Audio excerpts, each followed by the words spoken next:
Você que determina, Edson. Boa noite a todos. Muito obrigado pela presença nesta quinta-feira. Uma quinta-feira especial para a gente. Vamos concluir um livro importantíssimo aí da série psicológica da Joana de Ângeles, o livro Plenitude. E apesar de já ter feito alguns estudos coletivos e individuais, sempre que a gente termina um livro, parece que a gente vive um momento rápido de tristeza, né? De saudade, mas nós podemos retomá-lo a qualquer instante, a qualquer momento. Então hoje vai ser um capítulo para síntese da obra, o 14º capítulo, Libertação do Sofrimento. Depois, já na sequência, começamos o livro Autodescobrimento. Eu vou fazer toda a introdução, a abertura, mostrar novamente a sequência. Nós fizemos uma escolha muito particular, sui generis da sequência de leitura. Não estamos seguindo uma ordem cronológica. Tudo bem?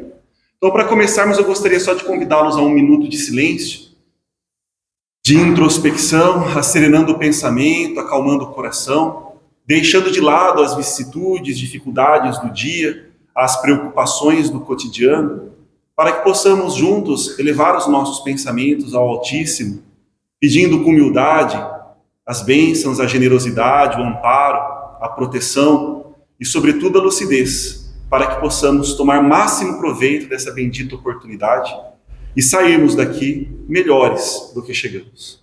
Que assim seja. Então, no 14º capítulo, Libertação do Sofrimento. Nós vamos trazer novamente alguns parágrafos para nos ajudar no diálogo. Vocês vão trazendo as considerações. É sempre muito importante que todos façam a leitura, tá? Esse é um espaço coletivo.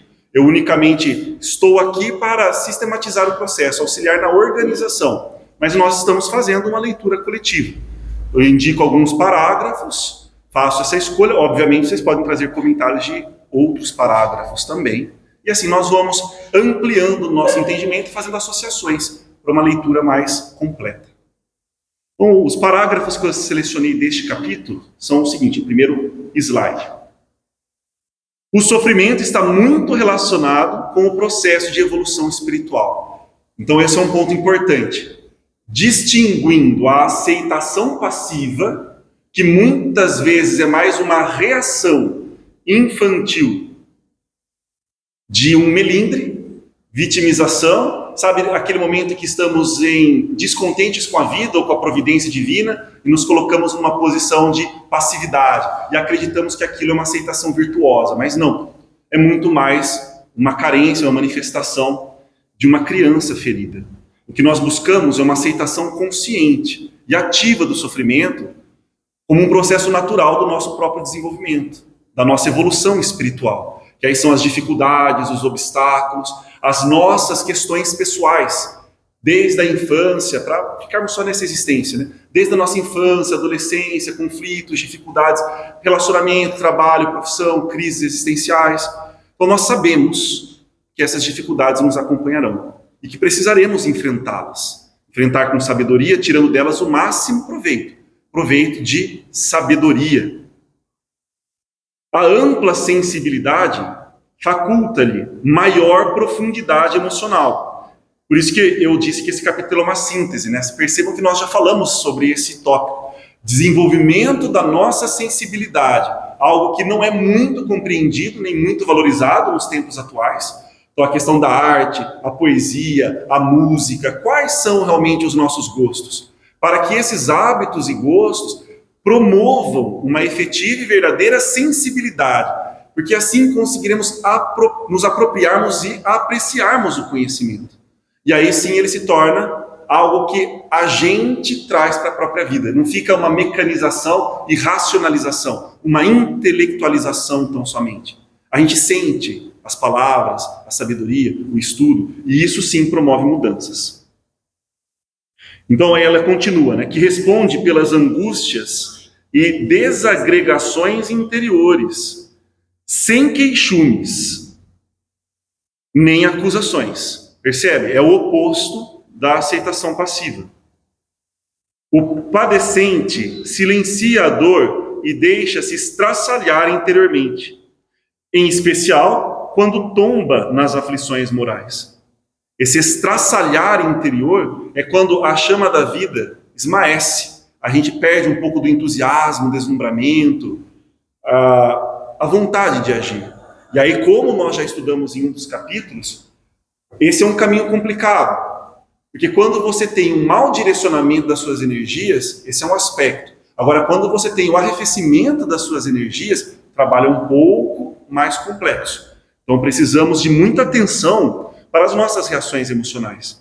Agora, para compreendermos e, principalmente, para começo de conversa, percebermos as nossas reações emocionais, de fato, precisamos de uma certa sensibilidade. E essa sensibilidade que estamos buscando desenvolver. Tomba nas aflições morais, né? Essas são as mais graves, derivadas da traição, da injustiça, da crueldade, do abandono e do isolamento. E aí percebam a diferença. Quando nós recebemos esse tipo de situação, né, uma deslealdade, uma injustiça, uma crueldade, é óbvio que nós nos sentimos tristes, incomodados, magoados, decepcionados, mas percebam a diferença de quando somos nós que cometemos essa atitude com o próximo. É completamente diferente. A dor moral, ela tem esse potencial de estraçalhar o nosso interior. Então, esse é o cuidado que devemos ter, sempre deixando claro para nós mesmos os nossos princípios, os nossos valores, a nossa busca. Então, esse é o comentário e a demonstração da Joana de Ângeles nesse parágrafo. Se possuem fé religiosa e transferem o testemunho para o futuro espiritual, suportam melhor as lâminas cortantes, com equilíbrio, logrando vencer a conjuntura, superando-se e saindo da crise com amadurecimento e paz. Essa é a trajetória que desejamos nessa existência, nesse plano de sofrimentos, dificuldades, expiações, desafios, dores, angústia, aí podemos continuar com muitas classificações. Mas essa é a trajetória que nós almejamos. Uma trajetória onde a gente consegue distinguir o que é imediato, abrir mão do imediatismo para uma conquista maior. Então, novamente, isso não é uma postura ou um convite à passividade ou à promessa de um futuro céu, de um futuro extremamente prazeroso, de paz e beatitude, muito metafísico e não substancial. Aquela postura de que eu vou suportar tal pessoa, eu vou suportar tal situação, porque eu preciso fazer isso para conquistar algo no futuro. Ou seja, as promessas. Então, isso não é um fundamento para a nossa psique, porque, primeiro, a gente não vai conseguir sustentar. Porque isso é suportar, não é fazer cessar o sofrimento quando nós trouxemos um pouquinho da filosofia oriental para nos ajudar no entendimento. Vocês se recordam? Então, nós não queremos suprimir, sufocar, nós queremos fazer cessar. É completamente diferente. Então, para fazer cessar, eu preciso compreender aquela lição. E, inclusive, compreender que aquilo que eu projeto no futuro não é uma promessa vaga e metafísica para eu me fazer vítima no presente. Aquele que suporta, hipoteticamente, de forma estoica, uma situação que não deveria ser suportada, mas compreendida e superada, transcendida. Então, essa é uma outra reflexão também muito importante. Muitas pessoas buscam na sua fé, na sua religiosidade, na sua espiritualidade, como a própria Joana já trouxe em algumas mensagens, muito mais uma fuga e uma esperança, uma expectativa infantil de um cumprimento de uma promessa, do que de fato uma transformação. E nós sabemos que nós reconhecemos, isso também muito feliz, dentro da doutrina espírita, reconhecemos o verdadeiro espírita pelo esforço que ele faz pela sua transformação moral. Esse é o nosso trabalho. Então nós temos todo o embasamento teórico para isso, e experiências e vivências, e esse relacionamento fraterno que estamos estabelecendo aqui, para que possamos obter essa transformação moral. Então não é uma passividade. Mas quando eu consigo projetar a minha mente nesse entendimento futuro, eu consigo perceber, primeiro, que esse fluxo temporal, ele é uma ilusão. Uma ilusão necessária porque faz parte das regras do jogo desse plano. Esse é um plano físico, sustentado num espaço-tempo quadridimensional. 3 dimensões de espaço e uma dimensão de tempo. Foram construídas para que nós pudéssemos viver essas experiências. Então, ser uma ilusão não significa, então eu posso ignorar. Não, é uma ilusão, sim, mas faz parte das regras do jogo para esse plano. Então eu preciso saber vivenciá-los. Então, quando eu me projeto nesse futuro, entendendo o que de fato tem valor, tomando como conselheira a morte, recordamos disso também, né? Uma das melhores conselheiras para termos ao nosso lado, não é uma inimiga, não é algo para nos assustar, mas para compreendermos. Tendo a morte como conselheira, a gente vai saber decidir no momento o que eu posso abrir mão e do que eu não posso abrir mão. Ter noção do que é de fato perder, do que é de fato ganhar. Ou seja, mudam as referências e os parâmetros. Então, isso sim é bastante poderoso. As enfermidades de larga direção aformoseiam-lhes o caráter, ou seja, dão forma ao caráter, e dão-lhes maior cota de amor aos sentimentos, que transbordam de ternura. Voltando à sensibilidade. E aí tem uma imagem, nós conversamos um pouco sobre isso também. O nosso inconsciente trabalha muito com imagem. A mente consciente é mais lógica, racional, utiliza a linguagem formal. O inconsciente usa mais imagens. E o oriental, ele tem uma formação muito interessante nesse sentido de nos trazer certas imagens. Tem um poeta sufi. Sufismo é a parte mais esotérica, mística, oculta, no sentido positivo das palavras, tá? Que infelizmente também foram muito mal interpretadas e mal utilizadas. Mas o sufismo é a parte mais mística, mais oculta, esotérica do islamismo. E tem um poeta sufi que se chama Rumi. Vocês já leram alguma coisa do Rumi? Às vezes eu coloco algumas postagens dele também no Instagram, eu não me lembro se eu coloquei no grupo também do Rumi já, mas vai aparecer daqui a pouco, certo? Se não apareceu ainda. O Rumi é fantástico nas suas colocações. São reflexões curtas, mas assim que suscitam imagens fantásticas na nossa mente. Então, ele traz a ideia de que o ser humano, ele precisa esculpir o seu coração para que ele seja capaz de conter o amor. Que o amor, ele é divino. Então, esse amor, ele é derramado como se derrama. Ele faz a comparação, como se derrama o vinho num cálice sagrado. Então, qual que é a nossa tarefa? Esculpir o cálice. Nós não temos o entendimento de como fabricar, produzir esse vinho sagrado. Esse vinho metafórico colocado por ele. Então, ele é derramado. Agora, a gente esculpe o coração. Agora, para o coração ser esculpido num cálice, ele coloca que a tristeza, o sofrimento, as dificuldades são geralmente as ferramentas. E eles vão esculpindo esse coração. Quanto mais profundamente as garras da tristeza escavam o nosso coração, maior a sua capacidade de conter amor. Então, é mais ou menos essa transformação que a gente vivencia aqui também, estudando as obras da Joana de Ângeles e diversas obras da doutrina espírita. Só a linguagem muda. Vocês percebem? Então, aí a gente tem a imagem, algo mais poético e algo mais técnico também, que ambos com o devido valor. E se complementam. Então, o objetivo é isso. Um dia transbordarmos de ternura. E aí, na sequência, a promoção moral proposta pelo Espiritismo e a contribuição extraordinária que dá, pelo fato de ser a alma imortal, herdeira dos próprios atos que, equivocados, são geradores de sofrimentos, e da reencarnação em cujos renascimentos o ser espiritual se depura, mediante não raro sofrimento, constituem terapias irrecusáveis no programa de eliminação da dor no homem e na terra.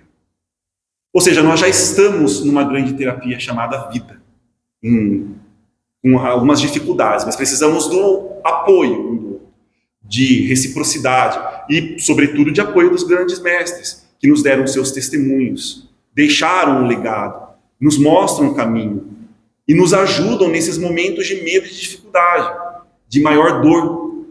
Toda mudança suscita um sentimento de dor. Toda mudança assusta, porque a nossa psique, nesse momento histórico, psicológico que nós estamos vivendo, ela é inercial. Então, toda vez que nós temos que fazer mudanças, causa muito incômodo. E esse é um termômetro interessante, porque às vezes, no atendimento analítico que a gente faz, né, a gente recebe as pessoas, e elas às vezes se questionam, mas será que eu estou mudando, não estou mudando? Qual que é um bom termômetro? Está se sentindo incomodado, muito incomodado? Ótimo. Então, muito provavelmente você está mudando. Está muito confortável, você não está sentindo, não, está muito fácil, eu estou conseguindo isso. Nossa, a terapia é maravilhosa, que legal, sinto muita vontade de estar aqui. Aí que a gente já vai chegar à próxima etapa, não começou ainda. Então, essa é só a introdução. Então, um bom termômetro é você está se sentindo irritado, incomodada, não, insatisfeito. Então, esses são termômetros interessantes de que alguma coisa está mudando internamente e logo vai se manifestar externamente. Então, gera incômodo e precisamos de apoio nesses momentos, porque aí a probabilidade de nós retrocedermos é muito grande nesses momentos de profunda angústia, de pânico, de desespero. Então, ainda bem que temos esses testemunhos e esse legado. O sofrimento tem vigência transitória. Esse é o nosso entendimento. Na verdade, nós constatamos que muita coisa é transitória na vida, né? A grande maioria das coisas às quais nós nos apegamos, na verdade, são impermanentes. E justamente esse apego ao que é impermanente suscita muitas experiências de dor. A gente está trabalhando um pouco essa questão do apego. Aí ela fala, então, mas o próprio sofrimento também tem vigência transitória, por ser efeito do desequilíbrio da energia, que, direcionada para o bem e para o amor, deixa de desarticular-se, facultando aos seres a iluminação. Olha a nossa preciosidade, o nosso tesouro novamente, né? Não nos esqueçamos do que estamos buscando. E se nós nos esquecermos o que nós almejamos, o que nós consideramos como absolutamente precioso, valioso, as decisões do dia a dia vão ser tomadas no ímpeto, no impulso. E esse vácuo vai ser ocupado pela psicologia das massas, o que nós não aceitamos mais, não queremos mais. Queremos nos desvencilhar justamente disso. Aí sim, a gente começa a escrever a própria identidade. Só que isso não é fácil, porque isso incomoda muito. E nós vamos ser muito massacrados, questionados, muitas vezes humilhados, criticados. E nesses momentos, precisamos de solidez, de coragem. A plenitude, portanto, a saúde integral, que a todos no mundo está reservada pelo Pai Criador. E isso também é fantástico, porque a gente já tem um conhecimento, quase que diria na filosofia, teleológico. A gente já tem a questão última da existência, que é alcançar esse estado de plenitude, por isso o título do livro. Ele fala de sofrimento, mas seu título é plenitude. Então, passar por esse véu, por essas etapas de sofrimento para alcançar um estado de plenitude. Não preciso me preocupar se eu vou alcançar isso. Só preciso me preocupar quando. E esse quando também não é um assunto que requer tanta preocupação. Façamos o presente, façamos o agora. E aí, passo a passo, nós seremos guiados para esse caminho automaticamente. E automaticamente não no sentido de nós não fazermos nada, no sentido de ser um cumprimento da vontade divina para a sua obra, para a sua criação. Ou seja, tudo tende à perfeição. Tende à perfeição. E isso é uma ideia platônica. Isso é bastante interessante, como muitas pessoas tiveram essa inspiração, esse insight em diferentes áreas do conhecimento. Tudo tende ao belo, tudo tende à perfeição. Ou, se a gente preferir, tudo tende a Deus, ao grande retorno. Você estava falando de veio de imagem, eu não tinha lido antes. Certo. Hoje a gente está caminhando, né? Perfeito. Vai demorar muito tempo. Sim. E para nós parece que basta tirar o pé do chão. Certo.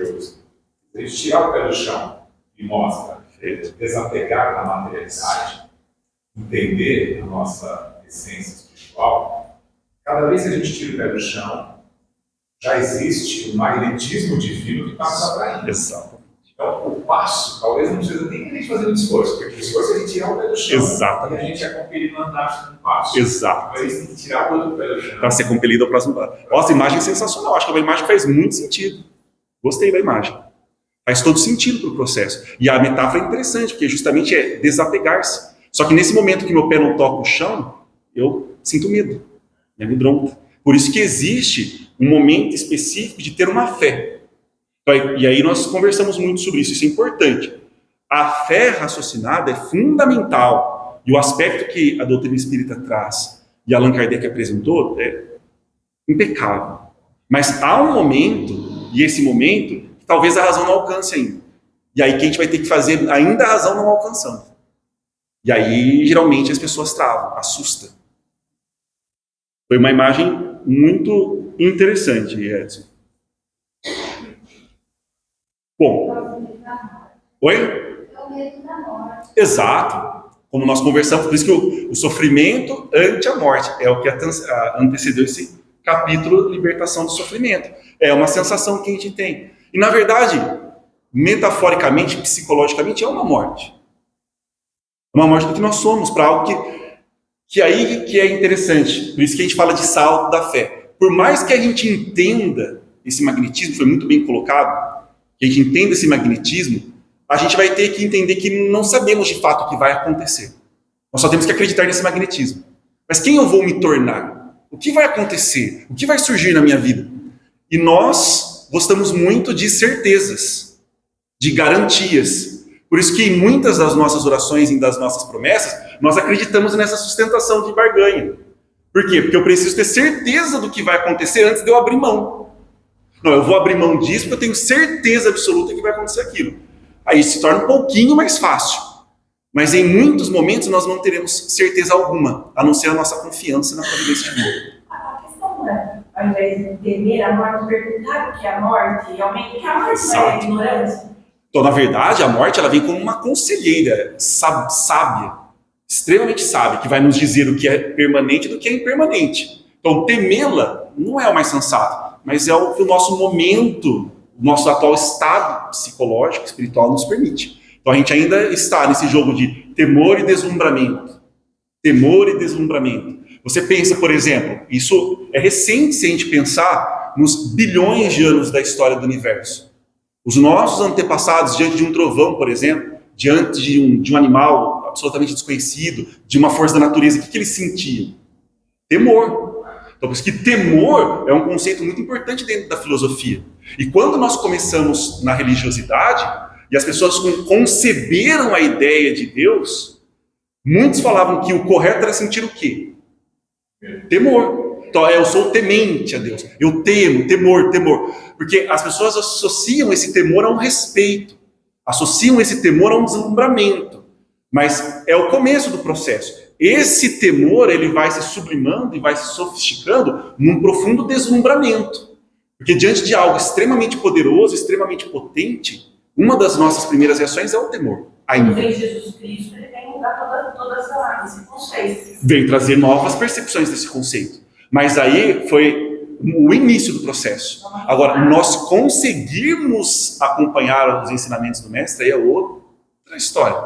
Que aí vai exigir um trabalho pessoal único de cada um. É irrepetível, não tem como prever. Mas o ensinamento chamado magnetismo está dado a todos. Agora, a escolha é individual. Percebe? Então, as oportunidades são para todos, mas a escolha não. E o momento não é o mesmo para todos. E esse é um livre-arbítrio que ainda é relativo. Ainda bem, né? Mas conforme nós vamos avançando, esse livre-arbítrio vai ficando cada vez menos relativo. É mais nossa responsabilidade. E aí eu trouxe uma mensagem final da Joana de Ângeles para a gente fazer essa transição. Então, despedimos-nos momentaneamente. Isso não significa que não possamos lê-lo em paralelo com o autodescobrimento, que é uma leitura que dá para a gente fazer sempre, né? É uma obra curta, muito bem escrita, faz uma integração com filosofia, com o pensamento oriental, de forma muito respeitosa, muito lúcida, muito sensata, uma obra que eu particularmente gosto muito. E aí a mensagem que eu escolhi para fazermos essa transição foi a seguinte: tudo começa na mente. E aí estão as matrizes das próximas ações. O exercício do bem pensar, eliminando as ideias perniciosas a que se está viciado, constitui passo decisivo para o autodescobrimento. E aí que é interessante, acho que vocês devem ter percebido, pelo menos é o que me pareceu fazer sentido quando a gente lê a obra. Para a gente trabalhar o autodescobrimento, que também não é algo que a gente vai trabalhar e vai acabar, não, um mês eu acabei o autodescobrimento. Talvez o livro, mas não o processo. Só que o que acontece quando a gente vai para um sincero autoenfrentamento, autodescobrimento? a gente vai sentir paz, serenidade, absoluta tranquilidade, alto amor infinito, é isso que a gente vai sentir? Não, provavelmente o que a gente vai encontrar?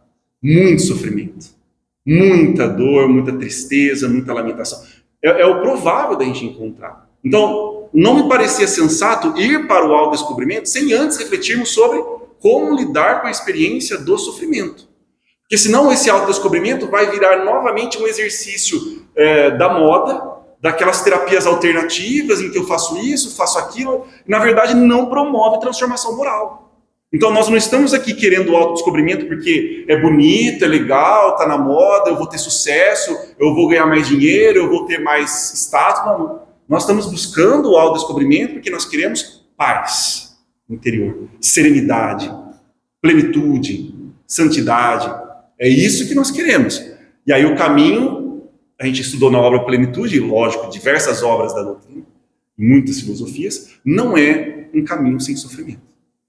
Então que a obra Plenitude nos ajude a fazer esse processo. No momento em que a gente olhar para o espelho da alma e perceber, nossa, a gente não correr assustados, amedrontados. Não, eu vou sofrer muito fazendo isso, mas é isso que eu quero fazer. E é isso que eu vou fazer. Por escolha pessoal. Então aí nós vamos começar um novo livro hoje. Se vocês tiverem paciência, né, nós vamos avançando. E nós vamos para o livro Autodescobrimento. Então, para vocês lembrarem da sequência, né? Então eu coloquei ao lado aí a minha proposta de leitura, não é a única, obviamente, e não é cronológica. Então já conseguimos colocar o nosso visto aí no livro Plenitude, mas repetindo, não significa que a sua leitura está acabada. Não temos essa pretensão. E vamos para o livro Autodescobrimento, uma busca interior.